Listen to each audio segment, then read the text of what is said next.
Hello mga kababayan, welcome naman po sa isang episode ng The Filipino Canadian. Ops, hindi po to si Kuya Kim. Siya na medyo pawisan dahil nagkakagaling ko lang mag-mow ng aming paligid. So, ngayong araw na to, ang pag-uusapan naman natin ay kung paano ba bumili ng second-hand car or bibigyan ko kayo ng tips kung ano ba yung mga kailangan nyo tingnan pag bibili kayo ng second-hand car. Katulad ng kotse ko nandito sa likod, second-hand po yan. So, bibigyan ko kayo ng idea kung paano ba, ano ba yung mga kailangan nyong malaman sa pagbibili ng second-hand car. So, disclaimer muna, hindi pa ako car expert, natutulang din po ako sa mga tropa na nandito na sa Canada na marunong sa kotse. Sila po yung nagturo sa akin at nag-guide sa akin kung paano tumingin ng kotse pag bibili ka, lalong-lalo na pag bibili ka ng second-hand car. So gusto kong i-share sa inyo to para naman pag ready na kayong bumili ng kotse nyo, lalong-lalo na pag second-hand car, alam niyo yung gagawin nyo. Siyempre, pagdating sa brand new car, expected na wala dapat problema yan pag bibili nyo yan, di ba? Lalong-lalo na pag galing yan ng kasa, dapat wala yan kahit anong problema, di ba? Pagdating naman kasi sa second-hand car, ibang labanan yan, di ba? Merong mga nangyayari na kabibili mo lang, pagdating mo sa bahay nyo, may mga sira na agad, may tama na agad. Yun yung mahirap kasi hindi mo na siya basta-basta may babalik. Lalong-lalo na pag hindi mo naman kakilala yung pinagbilihan mo, pag private mo siya binili. Yun yung mahirap. Kaya naman, ang panglaban dyan, dapat alam mo ang ginagawa mo, dapat alam mo kung paano ka tumingin ng kotse. Ito, pinakaunang tips, di ba, pag bibili ka ng kotse. Pwede ka magdala ng advisable talaga. Ako, ina-advise ko na dapat magdala ka ng kaibigan na marunong sa kotse talaga.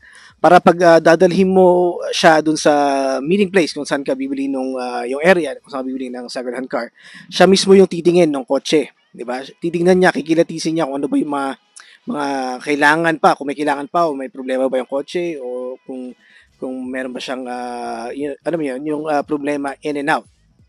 So maganda na magsama ka talaga ng kaibigan na marunong sa sasakyan. Pangalawa, pwede kayong magsama or mag-hire ng mechanic, certified mechanic. Yan, pwedeng yung gawin yan dito sa Canada. Babayaran mo lang nga yung oras niya para tignan yung kotse na gusto mong bilhin.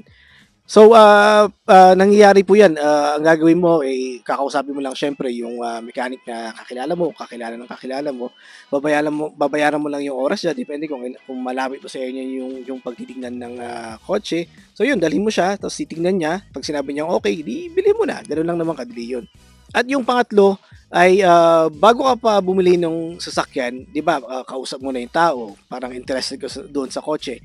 Ang tip na sasabi ko lang ay titignan mo yung area kung saan yung area kung nasaan yung kotse, di ba? Tapos doon sa area na yun, titignan mo kung ano yung pinakamalapit na shop, di ba, na mechanic para doon mo dalhin yung kotse. Kasi pwede yun, yung mga kasa dito pwede mong kunin yan, dalhin yung kotse, lalong-lalo na pagkasa or minsan private pwede naman pwede mong i-test drive yung kotse tapos dadalhin mo sa kanila, tapos ipapacheck mo lang, syempre babayaran mo yung per hour nila.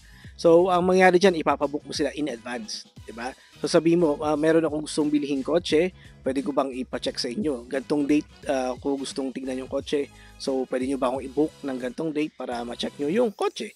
Yun, pwedeng gawin yan. So, pag may malapit na talyer doon sa area na pagbibilihan nyo ng kotse, pwede nyong hiramin nyo muna yung sasakyan, tapos, yun, dadalhin nyo na sa talyer at i-check nila. Kung sasabihin nilang there's no problem, then ayun, jackpot, pwede mo nang bilhin yung kotse. Ayan. So, tandaan nyo yung mga tips na yan, ha? So, unang-una, pwede kang magdala ng kaibigan na marunong sa kotse. Mas maganda yon. Pangalawa, magdala ka ng mechanic or mag-hire ka ng mechanic na isasama mo sa pagbili ng kotse. Napakaganda nun. At pangatlo, dalhin mo na mismo yung kotse dun sa talyer. Yun ang pinaka-the best. Diba? So, tandaan nyo yung tatlong yan. So, para sa mga hindi pa nakakaalam, never pa po akong bumili ng brand new na sasakyan. Unang-una, dahil parang hindi ko nga nakikita na parang yung value ng brand new car versus comparing naman sa pagbili ng second hand car. Kaya lahat ng sasakyan ko since dumating ako dito sa Canada, puro second hand car. Katulad na lang nito. Ito medyo may problema to pero second hand ko to nabili. So, lagi yung nakikita kasi online na tinatanong ng mga tao, ano bang magandang sasakyan ang bilhin? Ano bang brand na magandang tingnan para bilhin? So, unang-una, itong sasabihin ko sa inyo, galing po to sa mga mechanic na mismo. At saka yung mga local na dito sa Canada na matagal lang nagda-drive.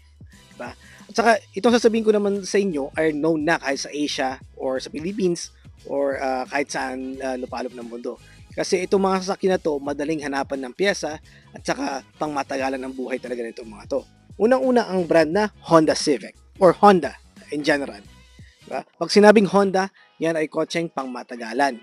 Ayan, katulad nito, ito ay Honda Civic 2003. So imagine nyo, from 2003 hanggang ngayon, 2023, buhay pa rin yung kotse na to. Napakababa pa ng mileage, di ba? Ganyan kalupit ang Honda Civic, di ba?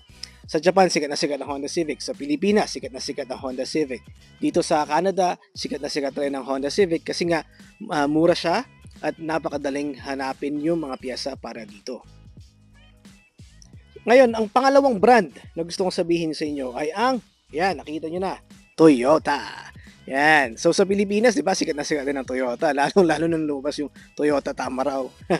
So, Toyota po, ang isa sa pinakamagandang brand ng sasakyan na bibilhin nyo dito sa Canada. Di ba? Mapabago man yan or luma, talagang advisable talaga ng mga mechanic. Ilang mechanic na po yung natanong ko at ina-advise po talaga nila ay Toyota or Honda kung gusto niyo na pang matagalan, di ba? Actually, anything naman na Japanese car ay maayos. Pero kung yung proven na long lasting na yung mileage niya kahit na tumaas na ng 300 to 500,000, talagang buhay pa, ito, Toyota at saka Honda Civic. Ay ang dalawang yan. So, hindi ko na kailangan explain kasi pwede nyo basahin yan online. Pero itong mga to ay galing talaga sa mga mechanic mismo. Gagawa ko ng video na ako mismo ay itatanong ko sa kanila yung opinion nila pagdating sa brand ng kotse na talagang pangmatagalan para makita nyo na totoo yung mga sinasabi ko. Pero ayan, so tandaan nyo Honda at saka Toyota ang hanapin kung gusto nyo ng pangmatagalan. Lalong-lalo na kung nag-decide kayong bumili ng second hand car, yan, jackpot kayo dyan. So eto na, ipapakita ko na sa inyo kung ano ba yung mga kailangan nyo malaman sa pagtitingin ng second hand car. So ito yung mga tutunan ko din sa mga tropa na nandito na marunong sa kotse. So sinashare ko lang sa inyo. Unang-una, yung panlabas. Ayan, yung pintura. Ayan. So, depende pala yan kung maarte ka or maselang ka sa sasakyan, di ba? Kung gusto mo yung perfect, tapos second hand, medyo mahirapan ka. Pero, pag wala ka namang problema sa mga konting paggasgas-gasgas na yan, mas okay naman yun, I think. Hindi ka magkakaroon ng sakit ng ulo. Agad-agad. Katulad na lang ito, makita nyo, di ba? May bump siya. Ayan, di ba? May mga gasgas siya. So, ibig sabihin nito, may nangyari na dito dati at saka parang na repaint na to. So, ayan. Makita nyo yung pintura, di ba? So, repainted na yan. For sure. Pero sa akin, wala naman akong pakialam kasi, alam niyo, ginagamit ko naman to as a daily driver for grocery, saka work at bahay. Yun lang naman di ba? Hindi naman siya pang forma. Kaya pangharaba siya, kumbaga. Ayan. So, titingnan nyo, syempre yung paligid. Ayan. Pangalawa, yung gulong. Ayan. Titingnan nyo, kung bibili ka, usually dati kasi may mga nagbebenta yung mais-ice pa yung gulong. Pero katulad nito, ayan. So, medyo pudpud na siya. Ayan, makita nyo Diba? Medyo pudpud na siya. Ayan, Ayan, medyo pudpud na siya. So, kukuha ka. Kung bibili ka ng second hand car, titingnan mo talaga yung gulong kung okay ba sa'yo yan or bibili ka pa ulit ng bago. Madalas, pag may mga nagbebenta naman ng second hand car, may mga life pa yung mga gulong nila. May maayos pa. Ito kasi nagamit ko na rin ng isang taon. Kaya medyo pudpud na siya.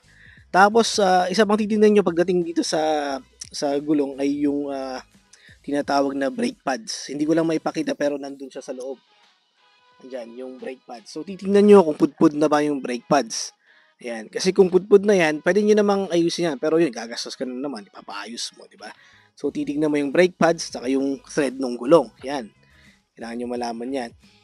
And then, ayan, katulad niyan, di ba? Dahil sa coat yan. Saka dito sa Canada, dahil nga nag-snow, di ba? So, sa daan, naglalagay sila ng salt. So, yung salt na yun, nagkakos yun ng latak, anong tawag doon? Yung rust doon sa kotse. Sorry. Nagkakos siya ng rust doon sa kotse. Kaya naman, ang isang titingnan nyo na pinaka-importante ay yung rust around dito sa car. So, titingnan nyo, yung mga ganyan, yung gilid-gilid, minsan makita nyo kasi lalo na pag dito. Ayan, makita nyo yung mga rust, di ba? So, yun nga, katulad ng sabi ko, kung pihikan ka tapos may nakita ka konting rust, sa ayaw mo na, nasa yan. Sa akin naman, basta hindi siya sobrang rusted na from in and out, okay pa yun, di ba? Kasi bihira ka makakahanap ng second hand car talaga dito, lalo na sa Nova Scotia na napaka-perfect, na mura, yung murang kotse. Diba? Ayan. So, katulad niyan, yung mapapakita ko. So, ngayon, Huwag kayong mahihiyang umilalim, di ba? Pupunta ka ng ilalim kasi kailangan mong makita yung ilalim eh. Ito yung isa sa pinaka-importante kailangan mong makita ay yung pinaka-ilalim ng kotse. Kasi diyan mo makita-check kung rusted na ba yung ilalim niya. Di ba? Kasi bibili ka nga ng kotse, maganda yung labas, maganda yung pintura and all. Pero pagdating sa ilalim, rusted na pala. Wala na, hindi na yung papasa sa MVI pag i-check yan sa talyer. So, kailangan mo talagang umilalim. Katulad niyan, ayan, may rust yan, di ba? Nakita nyo? Ayan, oh. Yeah, hindi ako nag-worry dyan kasi maayos pa naman, dyan lang naman yung rust niya. Diba? Minsan pwede mong ipa-ayos yan, pwede mong ipa-welding. Pero ako, ang tinitignan ko talaga ay yung yan, yung ilalim. Ayan, oh. Kung may tama ba talaga yan. Ayan, parang ganyan. So, dito sa nakikita ko, wala namang masyadong, walang kalawang pa masyado na kailangan kong ika-worry. Yan, merong yan, may mga konting kalawang pero normal yan. Ayan. Yan, oh. So yan, as long as na hindi yan pumapasok dun sa pinakaloob ng kotse sa flooring, okay pa yan. Pero minsan kasi pagdating sa MVI, kailangan i-question nila yan, sabihin nila sa iyo kung kailangan mo ipa-welding o ipaayos. Ayan, yan yung mga kailangan yung tingnan. Tapos, ayan, parang yan, may kalawang ulit dyan. Yan, nayupi. Pero parang hindi pa siya worse na kalawang eh. Diba? So, ikot ka syempre sa buong kotse, titignan mo yung mga sablay, di ba? Tapos pwede mo ring i-touch yung mga gilid-gilid, yan yung awang. Kasi minsan pagka may nangyari na sa kotse, hindi na yan even pag i-touch mo. Hindi ko mahawakan tong phone na maayos. Yan, so hindi na siya even kasi minsan, kaya kailangan gaganyan mo yan para alam mo na walang history na nabangga yung likod, di ba? Ngayon, ayan, katulad ng sabi ko, yung pintura, yun, nagpipil na siya. Normal daw to sa mga Civic. Diba? May nangyayari yan. Pero, ito lang yung kotse na to, I think, na repaint lang to eh. May ginawang magic. Ayun, no? Ayun, no? Napipin na siya. Pero, wala akong problema sa akin yan. Hindi naman ako maarte. Ayan. Kasi nga, pangharabas. At ayan, ayan pa. Isang rust na yan. Ayan, rust din yan, di ba? Nakita ko din yan. Pero, hindi ako worried kasi diyan lang naman sa labas, hindi na siya pumasok sa loob. Ayan. So, ayan ang labas na titingnan nyo. Diba? Sa exterior part ng kotse. Ngayon, papasok na naman tayo sa loob para makita yung interior kung ano yung kailangan nyo tingnan sa loob. Ngayon, pagdating sa loob, yan, titingnan nyo agad, syempre kung madumi or magulo, ang daming, di ba, yung amoy, minsan yung amoy, kung smoker yung may-ari, mabaho yung kotse, syempre. Tapos may mga butas-butas yung upuan na yan kung smoker yung may-ari, kaya aalamin nyo kung smoker ba yung may-ari o ano yung history ng may-ari. At syempre kung ano yung history ng kotse, di ba? So titingnan nyo yung loob. Pasensya na, medyo may mga kalat kasi dahil nga hindi ko na nagagamit, pinagtatambakan namin kung ano-ano. Ayan, so papasok ka na sa loob, syempre. At unang-unang ito-try mo ay kung umaandar ba. Ayan, subukan natin. Ayan. Boom, ayan. So, ayan, isang pihitan lang, nag-start na agad. A good sign yan, di ba? Na maayos yung kotse. Kasi, pagka yung ibang sasakyan, pag in-start mo, medyo nagkakuan pa siya eh. Parang hirap siya mag-start, di ba? Yun, ibig sabihin nun, it's either yung battery niya medyo luma na, baka kailangan ng palitan, or may something else na problema yung kotse. Pero itong sasakyan na to, isang pihitan ko lang, nag-start na. So, good yun. Good sign yun. Okay. Ang isa pang titingnan nyo po pagdating sa sasakyan, pag bibili kayo, ang pinaka-importante namang isa ay yung mileage yan. Yan yung lifespan, yung buhay ng kotse. Kung gaano na siya katagal nagamit or kung gaano na siya kadalas nagagamit. Ayan. Yan yung mileage na tinatawag. Titingnan nyo. Siyempre, kung mas mababa dito, mas okay, di ba? Kung nasa 50s to 100, wow, maayos yun for a second hand. Medyo mahirap na maghanap na gano'n, pero pag nakachamba ka, malupit. Ako, nakahanap ako, yung Mazda namin, nakuha ko ng 96 ata, 96,000, which is a good deal. Ito, 118. Actually, mababa pa nga ito sa 2003. Kaya ako rin ito binili kasi mababa yung mileage niya.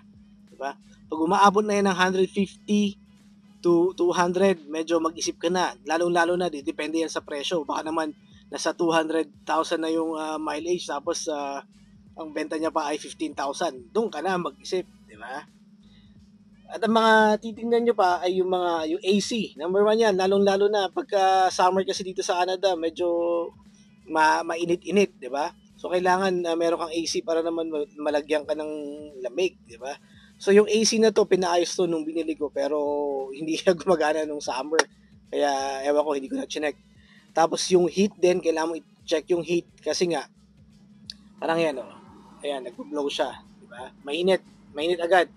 Kasi pag winter napakainit, kaya kailangan napakalamig pala, sorry. Kaya kailangan mo talaga ng heater. So gumagana yung heater niya, yung AC medyo may problema. Ayan, ang lumalabas ay yan, yung normal na hangin sa labas ang lumalabas, wala yung lamig talaga. So kailangan ko ipa-check yan. So ayun, ayun lang naman yung mga tips ko dito sa loob. Tsaka ang titingnan nyo pala pagdating dito sa dashboard ay yung pag lumabas yung dito yung engine light. Ayan, masamang pangitaan yun. Katulad nito, papakita ko. Sandali. Ayan, so ayan, makita nyo yan. So hindi niya pinapakita yung engine light kasi wala naman siyang problema. Wala nga. So anyways, pag may mga sign kasi na lumabas katulad ng yung mga ilaw na yan, ibig sabihin niya may problema yung sasakyan pag lumabas yung mga ganyan, di ba? Kailangan kasi plain lang siya ang makita nyo, hindi makita yung mga ilaw na yan, yung mga lalabas na ganyan. Ibig sabihin may kailangan kang gawin sa sasakyan. Yung lalong-lalo na yung engine light, pag yun ang lumabas, may problema. Yung sign doon ay may problema sa sasakyan. Kaya kailangan nyo i-check agad kung ano yung kailangan. Ayan. So yung mga yun, pag start mo, di ba? Pagpasok ko ng kotse, start mo. Ayan. Tapos may nakita kang engine light. Dito usually yun, engine light. Ibig sabihin nun may problema. Kailangan alamin mo, tanungin mo agad yung nagbebenta. Bakit may engine light? Di ba? May problema ba tong kotse? Ano bang history ng kotse na to? Ayun. So, parang ito, nakalagay, maintenance required. So, may kailangan akong gawin dyan. Kailangan ko muna siyang i-check gamit yung code reader ko. So, isa pa pala, kailangan yung bumili ng code reader. Kung talagang seryoso kayo sa pagkukotse, bumili kayo ng code reader. Kasi ang laking tulong nun pagdating sa pagbili ng kotse. Kasi nga, makikita niya kung may problema ba yung kotse. Papakita ko sa inyo kung ano itsura ng code reader mamaya. So, ito nga pala yung tinatawag na code reader. Ayan. So ito, ipa-plug mo lang siya dun sa usually nakalagay na yung location ng paglalagyan nito ay sa ilalim ng manubela. Yan, ipa-plug mo lang to at start mo yung sasakyan, mababasa niya na kung ano yung problema ng sasakyan. Yan, kaya mura lang to, siguro nasa $20 to $30 to. Kaya very important talaga na meron ka rin ito para naman pag may lumabas na code or engine light dun sa kotse nyo, alam nyo kung ano yung gagawin nyo. At ang isa pang titingnan nyo ay yung mga bintana. Ayan, kung gumagana ba. Kung gumagana ba ang bintana, yan ang isang titignan nyo. Diba? Parang yan. Ayan. So, i-check nyo lahat. Yan, lahat ng sides kailangan nyo i-check, diba? Tsaka yung lock din, syempre. Naglalak ba yung kotse? Ito, hindi siya naglalak. So, isa rin yan sa problema. Pero kasama na kasi yan, pag bibili ng mga second-hand cars, hindi siya 100% na perfect. Diba? Talagang asahan nyo na yan. May mga konting sablay, kayo na mag-aayos mismo, di ba?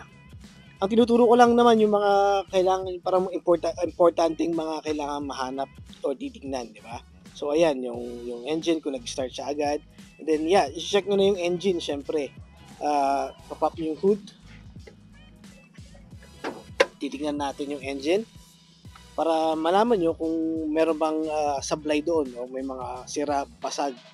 Yun ang titignan natin. Ngayon, papakita ko na yung laman loob ng sasakyan. Laman loob. So, ayan. So, gagamitan mo to ng tenga, syempre, di ba? At saka, pasensya na, medyo ganito siya, madumi. Dahil nga, na-undercoat yan hanggang doon sa loob, nalagyan ng oil. Ayan. So, gagamitan mo yan ng tenga. Pakikinggan mo kung mayroon siyang unusual na tunog, di ba? Yan narinig nyo ngayon, normal yan, di ba? Yan yung belt. Yan yun.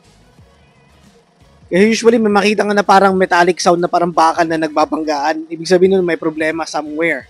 Diba? Pero itong narinig natin ngayon, normal to. So yan, titingnan mo yung battery, kung corroded na ba yan. Yan, kung may mga kalawang ba or anything like that.